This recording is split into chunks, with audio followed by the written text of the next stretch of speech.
Good morning students. आज हम पढ़ने वाले हैं कक्षा 10वीं मैथ्स का सेकेंड क्लास, मतलब चैप्टर 2 पढ़ेंगे आज।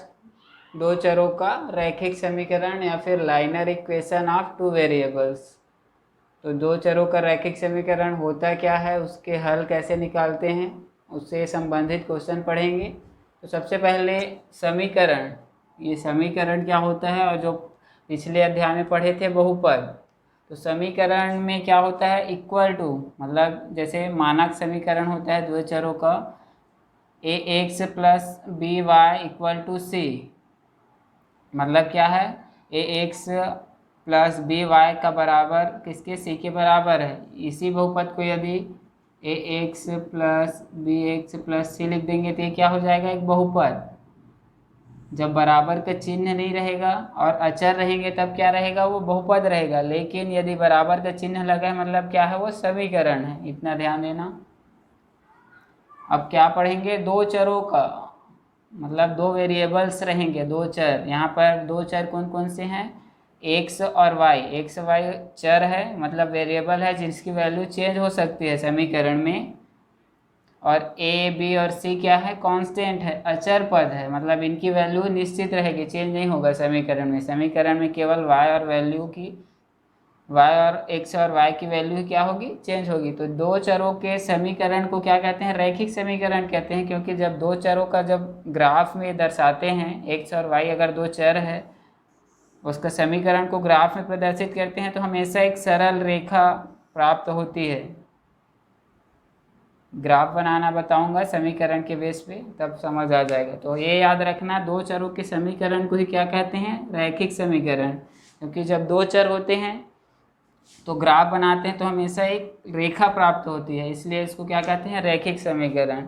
अब समीकरण के हल, अगर समीकरण के द्वारा प्रदर्शित सरल रेखाओं का कटान या प्रतिच्छेद बिंदु क्या होता है, समीकरण का हल होता है। समीकरण का आंसर निकालोगे तो उसके लिए क्या होगा, दो रेखा होगी, उनके कटान बिंदु, प्रतिच्छेद बिंदु यदि ग्राफ में याद करोगे तो जहाँ पर दोनों रेखा एक दूसरे को काटेगी, जैसे ये ग्राफ है, मान लो ये एक्स अक्ष, एक्स डैश, ये वाई और ये वाई डैश।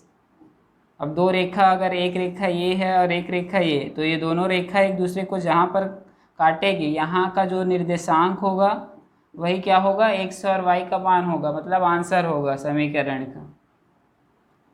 तो जब ग्राफ के रूप में पढ़ेंगे, ग्राफ विधि से हल करना, तब क्या देखेंगे, कटान बिंदु, आंसर निकालना है, हल निकालना है। तो अब हल निकालने के लिए अगर मान लो ये ए एक्स समीकरण का एक उदाहरण ले लेते हैं, 2x वाई प्लस 3, ये कोई समीकरण है दो चर वाला, एक से एक चर है और वाई एक चर है। अब इस समीकरण का हल तब तक नहीं निकाल सकते जब इसके साथ एक और समीकरण ना दिया हो, क्योंकि यहाँ पर दो चर है तो एक ही समीकरण से हल नहीं निकलता। इसलिए दो चरों के समीकरण के लिए क्या चाहिए, दो समीकरण चाहिए होते हैं। एक और यदि समीकरण है जैसे एक्स वाई इंटू टू, अब ये एक पहला समीकरण है, ये दूसरा। जब तक दो समीकरण नहीं होंगे तब तक दो चर के रैखिक समीकरण का क्या, आंसर नहीं निकाल सकते, हल नहीं निकाल सकते। तो इन दोनों समीकरण को क्या कहते हैं, युग्म समीकरण या युग्म पद समीकरण, ये याद रखना। कोई भी दो चर वाला यदि समीकरण है तो उसमें दो समीकरण दिएगा तभी उसका आंसर निकलेगा, मतलब हल निकलेगा, अदरवाइज एक नहीं निकल सकता। अगर सिंपल एक ही समीकरण, एक ही वेरिएबल वाला है, जैसे 2x प्लस 3 इक्वल टू 5, ऐसा कुछ दिया है तो एक से का मान निकाल सकते हैं, पक्षांतर करेंगे तो 2x 5 माइनस 3 क्या हो जाएगा 2, और एक से बराबर क्या हो जाएगा 2/2, 1। तो एक से का मान निकल गया। लेकिन अगर इस समीकरण को पक्षांतर भी करेंगे तो एक्स और वाई का मान नहीं निकलेगा, या फिर इस समीकरण को अकेले हल करेंगे तो एक्स वाई का मान नहीं निकलेगा। लेकिन जब दो समीकरण दिए रहेंगे तब उसका मान निकाल सकते हैं। तो किसी भी समीकरण, दो चरों वाले समीकरण के हल के लिए पहली बात तो युग्मपद समीकरण होना चाहिए, मतलब दो ठो समीकरण रहना चाहिए, तभी उसका हल निकलेगा। और हल करने की विधि होते हैं दो तीन, एक तो विलोपन विधि है, वज्र गुणनखंड विधि होता है, और ग्राफ विधि। तो ग्राफ विधि में हल करेंगे तो सरल रेखाओं का जो कटान बिंदु होगा, ये एक समीकरण है, इसका एक सरल रेखा होगा, ये दूसरा समीकरण है तो इसके लिए भी एक सरल रेखा होगी, और दोनों रेखा एक दूसरे को जहाँ पर काटेगी वही क्या होगा, समीकरण का हल होगा। अब ग्राफ बनाते कैसे हैं किसी समीकरण के लिए उसको देख लो। जैसे सीखते हैं कि ग्राफ किसी दो चर वाले समीकरण का ग्राफ कैसे बनाएंगे। तो ग्राफ बनाने से पहले ग्राफ पता होगा कि ग्राफ में दो अक्ष होता है, एक्स एक्सिस और वाई एक्सिस, और चार चतुर्थांश होते हैं, फर्स्ट सेकेंड थर्ड और फोर्थ। पहला चतुर्थांश, दूसरा, तीसरा और चौथा। पहले चतुर्थांश में पॉजिटिव वैल्यू ही रहती है, दूसरे में पॉजिटिव, एक्स निगेटिव होता है, वाई पॉजिटिव होता है। देखो एक्स की वैल्यू क्या है, निगेटिव, और वाई की पॉजिटिव। तीसरे चतुर्थांश में तीनों निगेटिव होते हैं, दोनों एक्स और वाई। और चौथे में क्या होता है, एक्स पॉजिटिव होता है और वाई निगेटिव होता है। तो खैर ये आगे के पार्ट में पढ़ेंगे। और ये क्या होता है, मूल बिंदु 0 0 जिसका निर्देशांक होता है, ये सब कक्षा 9वीं में पढ़ा होगा। अभी हम लोग देखते हैं x + y = 6, ये एक समीकरण है दो चरों का। इसको ग्राफ में कैसे बनाएंगे, तो सबसे पहले क्या करेंगे, कोई एक वेरिएबल का मान रखेंगे अपने हिसाब से और दूसरा वेरिएबल की वैल्यू ज्ञात करेंगे। मतलब एक वेरिएबल का मान अपने हिसाब से चेंज करेंगे तो दूसरे का मान क्या होगा, चेंज होगा। तो x के लिए y का मान निकालेंगे, उसके आधार पर फिर ग्राफ बनाएंगे। तो सबसे पहले x = 1 रख के देखते हैं समीकरण में। तो x की जगह क्या रखेंगे, 1 + y = 6। तो y बराबर क्या निकलेगा, 6 - 1 यानी 5। तो यदि x की वैल्यू 1 रखते हैं तो y का मान क्या आता है, 5। अब x की वैल्यू 2 रख के देखते हैं। कम से कम 3-4 मान निकालने हैं x के मानों के लिए, y के मान निकालने हैं। तो x की बराबर 2 रख लेते हैं। तो x बराबर 2 रखेंगे तो क्या मान आएगा, 6 में 2 कम करेंगे तो 4। तो x का मान यदि 2 रखेंगे तो 6, y का मान क्या हो जाएगा, 4। फिर x का मान यदि 3 रखेंगे तो यहाँ पर 3 हो जाएगा। 3 + y पक्षांतर करेंगे तो माइनस में आ जाएगा, तो आंसर क्या आएगा, 3। तो x की 3 के लिए y की वैल्यू क्या होगी, 3। एक और निकाल लेते हैं x = 4 के लिए। x = 4 रखेंगे तो y का मान क्या निकलेगा, 6 - 4 यानी कि 2। ये 4 है तो ये 2। कम से कम 3-4 x और y की x की वैल्यू के लिए y की वैल्यू निकाल लेना, उसके बाद ग्राफ बना सकते हो। अब देखो पहले x के लिए क्या है, 1 और 5। तो पहला बिंदु कहाँ मिलेगा, x अक्ष में 1 और y अक्ष में कितना है, 5। ये फिर दूसरा है 2 और y के लिए क्या है, 4। तो अगर इसका x अक्ष का दूसरा और y के लिए क्या है, 4, तो यहाँ बन जाएगा। फिर तीसरा क्या है, y x अक्ष में 3 और y में भी 3, तो x अक्ष की तीसरी वैल्यू और y के लिए भी क्या, 3। फिर है x का 4 और y के लिए क्या, 2, तो x का चौथा और y के लिए क्या, दूसरा, तो यहाँ पर आ जाएगा। तो इसका निर्देशांक क्या है, पहला 1 5,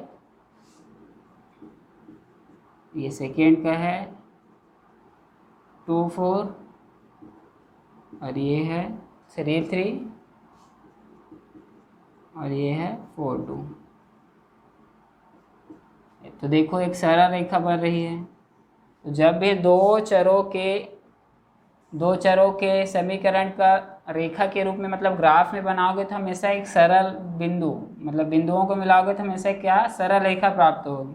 अब इसी के लिए एक और पद दिया रहता है, एक और समीकरण हल करने के लिए, तब क्या करते, उसका भी ग्राफ बनाते। तो जहाँ पर कट करता वही क्या होता, आंसर होता। तो ग्राफ बनाना सीख जाओ। अब एक और समीकरण होगा इसके आंसर निकालने के लिए। तो अगले समीकरण का जब भी ग्राफ बनाओगे तो इस रेखा को कहीं पर भी कट करेगा, वही जो बिंदु निकलेगा वही क्या होगा, आंसर, कटान बिंदु। तो आगे देखते हैं क्वेश्चन का हल, प्रश्नावली स्टार्ट करते हैं, ठीक। तो चलिए प्रश्नावली 1 का क्वेश्चन देखते हैं। पहले उसमें क्वेश्चन ये है कि समीकरण बनाना है। ये तो क्वेश्चन के तरीके से बहुत इंपॉर्टेंट होता है कि किसी भी क्वेश्चन को हल करने के लिए उसका समीकरण बनाना आना चाहिए। जब तक समीकरण नहीं बनाओगे उसका आंसर नहीं निकलेगा। तो जब इबारती क्वेश्चन दिए रहेंगे, मतलब शब्दों के रूप में अगर क्वेश्चन है, तो उसको सबसे पहले क्या करना होगा, समीकरण के रूप में लिखोगे तभी आंसर निकलेगा। तो कोई भी क्वेश्चन हो, चाहे किसी भी पार्ट का हो, अगर ऐसा दिया है तो सबसे पहले क्या करना है, समीकरण बनाना होता है। तो प्रश्नावली 1 में क्वेश्चन ही है कि समीकरण, सिर्फ समीकरण बना के, तो प्रैक्टिस करना इस क्वेश्चन का कि समीकरण कोई भी क्वेश्चन का आसानी से बना सको। उसके लिए 3 क्वेश्चन लिया हूँ मैं और 2 क्वेश्चन बचे हैं, उसको आप बुक से देख के क्वेश्चन को बना लेना। तो पहला क्वेश्चन है, एक विद्यालय के क्रिकेट कोच ने 3 बल्ले और 6 गेंद 3900 रुपये में खरीदा। एक विद्यालय के कोच हैं, क्रिकेट कोच, उसने क्या किया, 3 बल्ला और 6 गेंद एक दुकान से खरीदा 3900 रुपये में, और उसी दुकान से उन्होंने 1 बल्ला और 2 गेंद क्या किया, 1300 रुपये में खरीदा, उसी दुकान से। तो जो बल्ला है और जो गेंद है उसका मूल्य क्या होगा, सेम होगा, क्योंकि दोनों कंडीशन में क्या है, दुकान वही है, मतलब एक ही कीमत पे बेचेगा वो। तो सबसे पहले हल करने से पहले मान लोगे कि गेंद की कीमत क्या है और बल्ले की कीमत मान लेते हैं।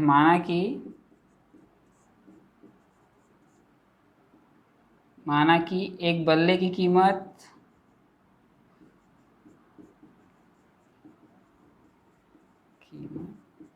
100 रुपये है। एक जो बल्ला है उसकी कीमत कितना है, 100 रुपये है, मतलब एक बल्ला 100 रुपये में मिलता है, और एक गेंद जो है y रुपये में मिलता है। एक गेंद की कीमत क्या है, y रुपये है। तो सबसे पहले इस प्रकार के क्वेश्चन में मानना पड़ता है, कोई वेरिएबल का नाम x y a b x y z a b c कुछ भी ले सकते हो, मैं x y ले रहा हूँ। तो सबसे पहले क्या किए कि यहाँ पर दिया है बल्ला और गेंद, 3 बल्ले और 6 गेंदों की कीमत कितनी है, 3900 रुपये, और उसी दुकान से खरीद रहे हैं, इसलिए दोनों में क्या होगा, x और y ही रहेगा, मूल्य क्या है, सेम ही रहेगा। 1 बल्ला और 2 गेंद को 1300 रुपये में खरीदा है। तो अगर प्रश्नानुसार लिखेंगे, प्रश्नानुसार पहला सबसे पहले क्या बोल रहा है, 3 बल्ला, तो 3 बल्लों की कीमत क्या होगी, 3 बल्लों की कीमत, एक बल्लों का x है तो 3 का क्या होगा, 3x, और इसी प्रकार क्या है, 6 गेंदे हैं तो 6 गेंदों की कीमत क्या हो जाएगी, 6y, क्या होगा, एक गेंद की कीमत y है तो 6 गेंदों की कीमत क्या हो जाएगी, 6y। अब देखो 3x 3 बल्लों की कीमत है और 6y क्या है, 6 गेंदों की कीमत, और 3 बल्ले और 6 गेंदों का कुल कीमत कितना है, 3900 रुपये। मतलब यदि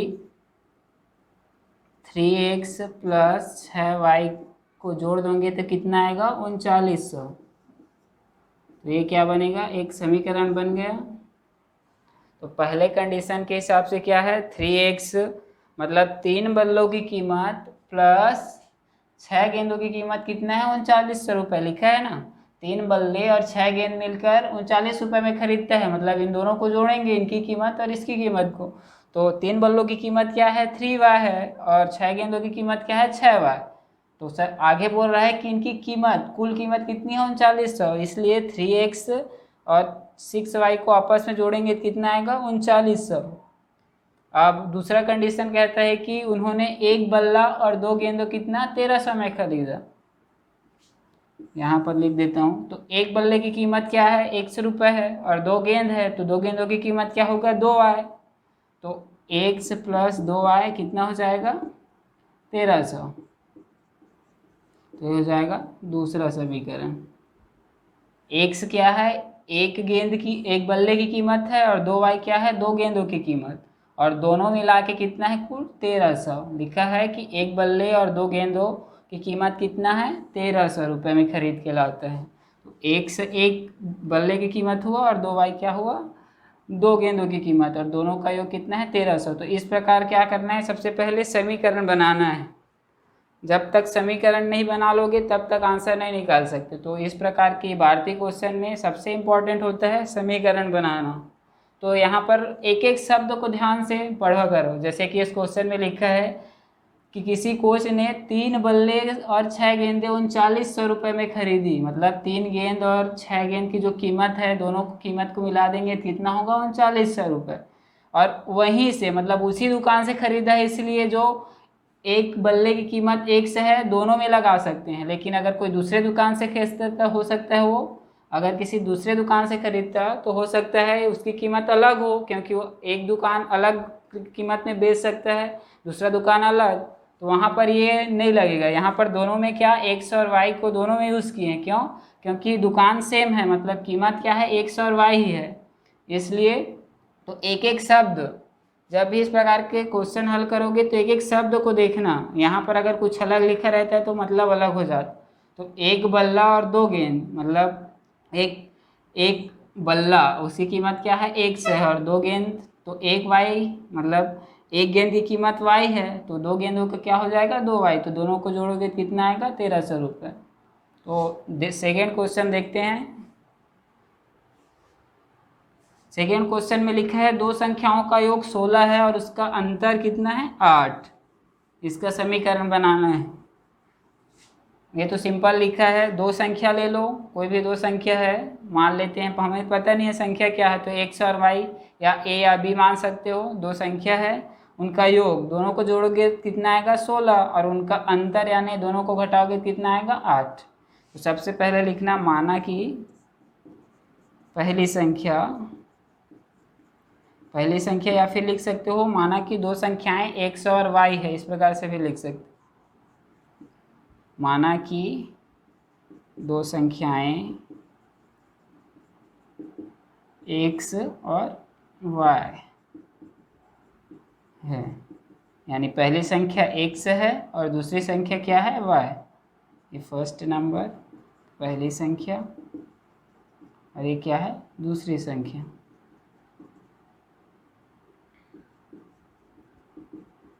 अब प्रश्नानुसार क्वेश्चन में क्या कहा है, प्रश्नानुसार ये लिख लेना। क्वेश्चन में दिया क्या है, दो संख्याओं का योग, मतलब एक्स वाई हम लोग दो संख्या माने तो इन दोनों का योग क्या है, 16 है, मतलब एक्स और वाई को जोड़ेंगे कितना आएगा, 16।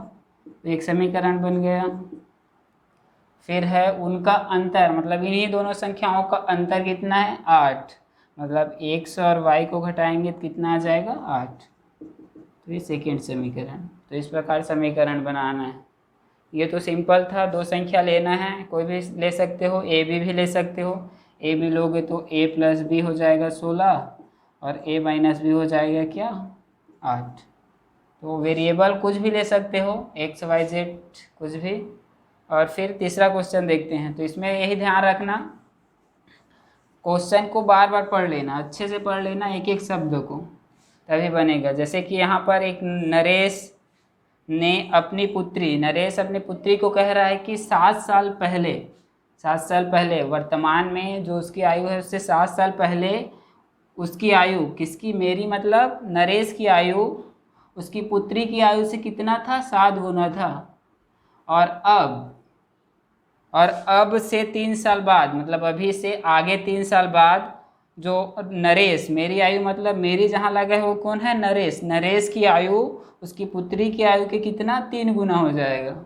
तो सबसे पहले क्या पता होना चाहिए इसमें, प्रेजेंट मतलब वर्तमान में नरेश और उसकी पुत्री की आयु क्या है। उसके बाद 7 साल पहले जाएंगे तो उसकी आयु उसकी पुत्री की आयु कितना, 7 गुना रहेगा, लेकिन 3 साल बाद जब देखेंगे तो उसकी आयु जो है उसकी पुत्री की आयु की 3 गुना होगा।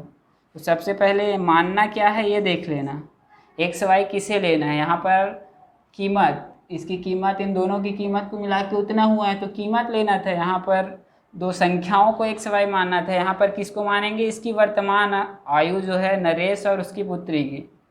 माना कि नरेश की वर्तमान आयु, मतलब प्रेजेंट में उनकी जो आयु है उस आयु कितना है, एक्स है, एक्स वर्ष, तथा उसकी पुत्री की आयु मान लेते हैं वाई वर्ष।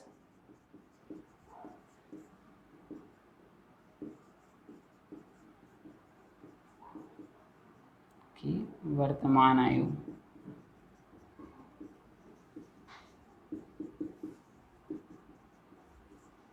पर वर्तमान आयु ही लेना, क्योंकि वर्तमान आयु हमें पता नहीं है तो उसको मान सकते हैं 7 साल पहले। अब क्वेश्चन को पढ़ते हैं फिर से। सबसे पहले माना कि नरेश की आयु, नरेश की वर्तमान में अभी कितना x वर्ष है और उसकी पुत्री अभी y वर्ष की है। अब नरेश बोल रहा है अपनी पुत्री को कि 7 साल पहले, मतलब x से 7 साल पहले जो उसकी आयु थी, नरेश की जो आयु x है उससे 7 साल पहले उसकी पुत्री की आयु की 7 गुना थी। तो 7 साल पहले नरेश की आयु क्या हो जाएगी? सबसे पहले क्या की याद करना, बस यहाँ पर लिखना 7 वर्ष पहले नरेश की आयु, 7 वर्ष पहले नरेश की आयु क्या होगी? पहले मतलब बोल रहा है अभी x है तो 7 साल पहले, मतलब 7 साल क्या करेंगे? घटाएंगे। तो ये क्या हो जाएगा? x minus 7। 7 साल पहले नरेश की जो आयु होगी वो होगी इतने वर्ष, x माइनस 7। इसी प्रकार 7 साल पहले उसकी पुत्री की आयु क्या होगी?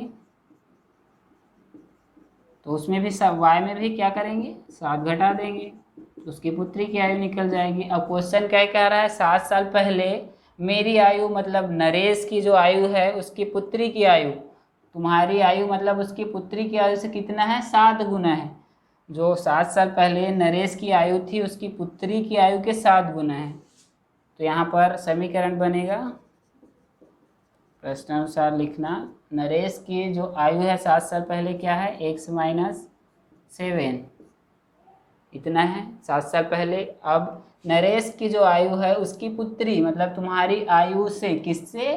उसकी पुत्री की आयु से, तो इक्वल टू में लिखना y माइनस 7। अब गुणा किस में करना है? किससे 7 गुना है? इसकी, उसकी पुत्री की आयु की 7 गुना है। तो ये ध्यान देना, किससे? तुम्हारी आयु से बोल रहे हैं, मतलब उसकी पुत्री की आयु से कितना है? 7 गुना।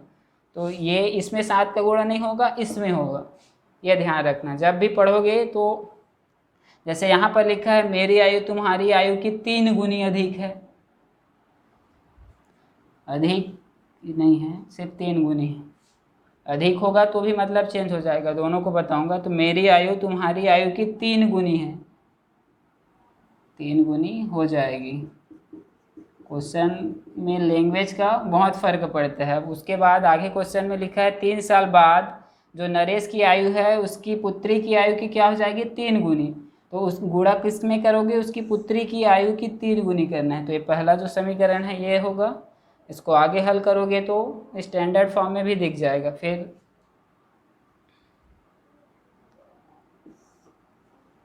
इधर बना देता हूँ प्रश्नानुसार। तो सेकेंड है,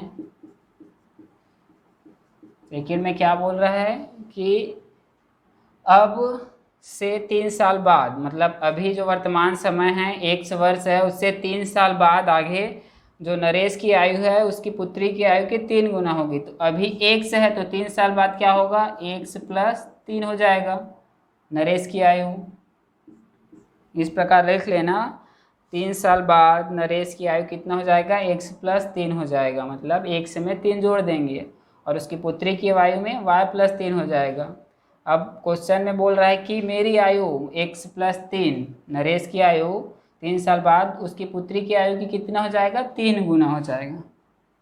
उसकी पुत्री की आयु y प्लस 3 होगा और उसका क्या? 3 गुना। तो इसमें क्या करेंगे? 3 का गुणा कर देंगे। अब आगे इसको समीकरण के रूप में लिखना है तो गुणा कर दो, x प्लस 3 लिखा है और इधर 3 का इसके साथ गुणा करोगे तो क्या हो जाएगा? 3y और 3 9। पक्षांतर कर दो, कांस्टेंट को उस पर ले जाओ, वेरिएबल वाले को इस पर, x और ये प्लस है इस पर आगे क्या हो जाएगा? माइनस, और ये प्लस है उस पर जाके माइनस। तो x minus 3y equal to 6, ये हो जाएगा सेकेंड समीकरण। ये स्टैंडर्ड फॉर्म होता है। x को इस पर लिखना बताया था, स्टैंडर्ड फॉर्म क्या होता है? ax plus by equal to c, मतलब x और y वेरिएबल के जो गुणांक हैं वो समीकरण के इस पार लिखे रहेंगे और जो कांस्टेंट वैल्यू है वो समीकरण के उस पार। स्टैंडर्ड रूप में ऐसे भी लिखोगे तो भी वो समीकरण ही है, लेकिन ये मानक रूप है समीकरण का, इसलिए इस फॉर्म में लिख देना। इसको भी आगे हल करोगे तो एक्स माइनस 7 और ये हो जाएगा 7 का गुणा करोगे 7y और 49 और 1 से y को इस पर लोगे तो -7y और 7 को उस पर ले जाओगे तो प्लस, तो ये -49 + 7 प्लस माइनस है तो घट जाएगा, तो x minus 7y equal to हो जाएगा 49 में 7 घटाओगे तो 49 में 42 -42, तो ये हो जाएगा फर्स्ट समीकरण। तो सबसे पहले क्वेश्चन को समझना है, इसमें क्वेश्चन को 2-3 बार पढ़ोगे तभी समीकरण बनेगा, और जब समीकरण बन जाएगा तो आंसर निकाल सकते हो। प्रश्नावली 1 में ना पूरा जितना भी क्वेश्चन है सब समीकरण ही बनाना है, तो ये ध्यान देना। तो सबसे पहले एक बार और इस क्वेश्चन को बता देता हूँ। सबसे पहले क्या बोला है, नरेश बोल रहा है अपनी पुत्री को कि 7 साल पहले मेरी आयु, मतलब नरेश की जो आयु होगी वो उसकी पुत्री की आयु की 7 गुना होगी, 7 गुना।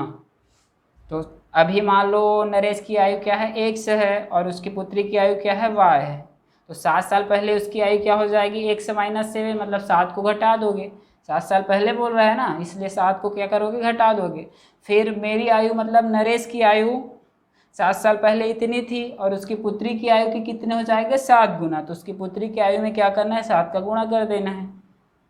फिर 3 साल बाद, मतलब 3 साल आगे, मतलब y और x में क्या करोगे, 3 को जोड़ोगे, x + 3 वर्तमान 3 साल बाद ये नरेश की आयु हो जाएगी, और ये y + 3 साल बाद उसकी पुत्री की आयु हो जाएगी, और मेरी आयु तुम्हारी आयु से 3 गुना है बोल रहा है, तो क्या करोगे, 3 का गुणा कर दोगे। लेकिन यहीं अगर 3 गुना अधिक शब्द जोड़ देगा तो गुणा नहीं करना है, यहाँ पर प्लस करना है, ये ध्यान रखना। 3 गुना अधिक मतलब 3 अधिक हो जाएगा, लैंग्वेज का फ़र्क, अधिक नहीं लिखा है मतलब गुणा करना है, सिर्फ 3 गुना लिखा है तब, और 3 गुना अधिक लिखा होगा अगर किसी क्वेश्चन में तो क्या करना, जोड़ना है, गुणा नहीं करना, ये ध्यान रख।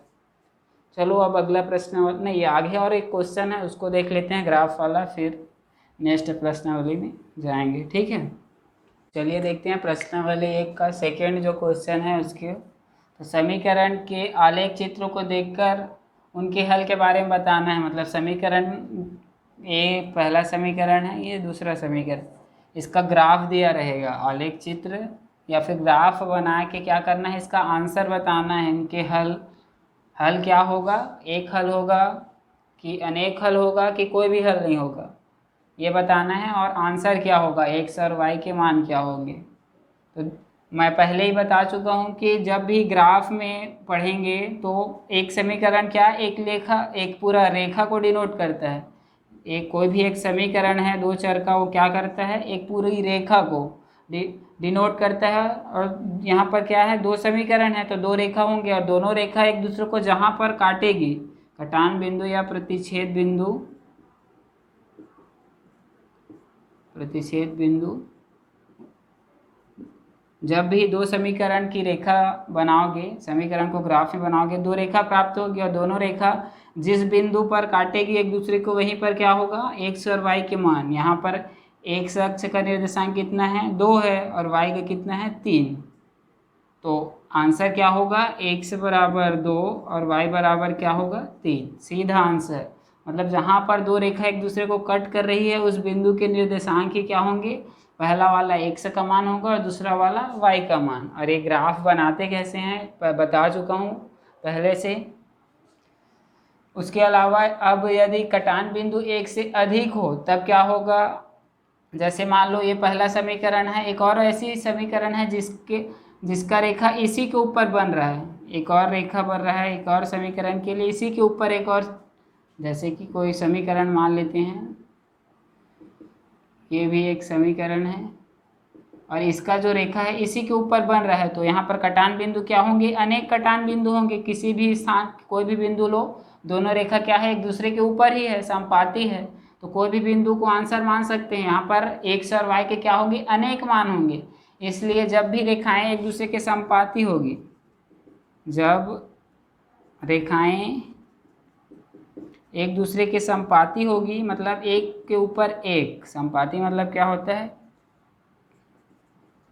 समपाती होगी, मतलब एक के ऊपर एक होगी, तब क्या होगा, अनेक हल होंगे। कटान बिंदु क्या होगा, अनेक हो सकता है, इसलिए हल क्या होंगे, अनेक हल। अनेक हल होंगे, इसमें क्या होगा, एक्स और वाई के अनेक मान हो सकते हैं, एक्स के 1 2 3 कई मान हो सकते हैं, उसी प्रकार वाई के भी कई मान हो सकते हैं। कब, जब एक रेखा के ऊपर एक समीकरण की रेखा और दूसरा समीकरण, दोनों की समीकरण की जो रेखा है एक के ऊपर एक हो, मतलब समपाती हो। जब दोनों समीकरण की रेखा समपाती होंगी, मतलब एक के ऊपर एक, तब अनेक हल प्राप्त होंगे।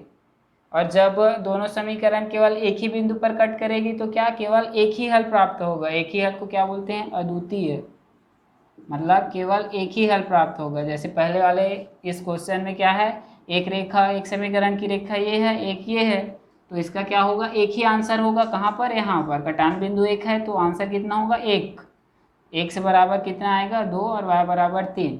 अब यदि दो ऐसी रेखाएं हैं जो एक दूसरे को कहीं पर भी नहीं काटती, मान लो एक और समीकरण है, उसकी रेखा इस प्रकार से जा रही, एक दूसरा समीकरण है 2y + x + 3, उसकी रेखा मान लो ऐसे जा रही है, तो क्या दोनों एक दूसरे के समांतर हैं, तो एक दूसरे को कहीं पर भी प्रतिच्छेद नहीं करेगी, कहीं पर भी नहीं काटेगी, मतलब इन दोनों समीकरण का कोई हल नहीं होगा। जब दो रेखाएं एक दूसरे के समांतर होंगी तो समीकरण का हल नहीं निकलेगा, याद रखना, एक भी हल नहीं प्राप्त होगा, ये याद रखना। जब दोनों रेखाएं एक दूसरे के समांतर होंगी, समांतर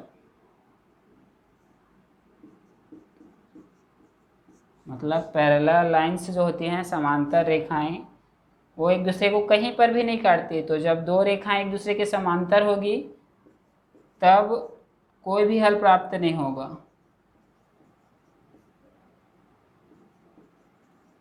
कोई आंसर नहीं आएगा। तो वहाँ पर x और y की वैल्यू, x और y बराबर ज्ञात नहीं कर सकते, कोई आंसर नहीं आएगा, वैल्यू ज्ञात नहीं कर सकते।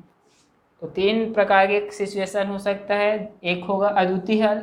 अद्वितीय हल कब होगा, जब केवल एक ही कटान बिंदु हो, तब जब रेखाएं प्रतिच्छेदी हो और एक ही बिंदु पर एक दूसरे को कट करेंगे तब अद्वितीय हल होगा। और हल का मान उस कटान बिंदु के निर्देशांक जो होंगे वही होगा। यहाँ पर x की जगह क्या है, x निर्देशांक में 2 और y में 3 है, इसलिए x बराबर 2 और y बराबर क्या है, 3। जब रेखाएं एक दूसरे के समपाती, एक के ऊपर एक होगी, एक रेखा है, इसी के ऊपर एक और रेखा होगी, तब क्या होगा, अनेक हल होगा। तो हर एक बिंदु को हम आंसर मान सकते हैं, तो इसमें क्या होगा, अनेक हल होंगे, x और y के अनेक मान होंगे। और जब दो रेखा एक दूसरे के समांतर होगी, जब दो रेखा एक दूसरे के समांतर मतलब कहीं पर एक दूसरे को प्रतिच्छेद नहीं करेगी, तो कोई आंसर नहीं निकलेगा, मतलब कोई हल नहीं होगा, ये याद रखना। तो ग्राफ देख के आंसर, अगर क्वेश्चन आ गया, ग्राफ बना हुआ मिलेगा, तो ग्राफ में जिस बिंदु पर कटान बिंदु होता है वही समीकरण का क्या होता है, हल होता है। ठीक है, फिर अगली प्रश्नावली पे नेक्स्ट क्लास में चर्चा करेंगे।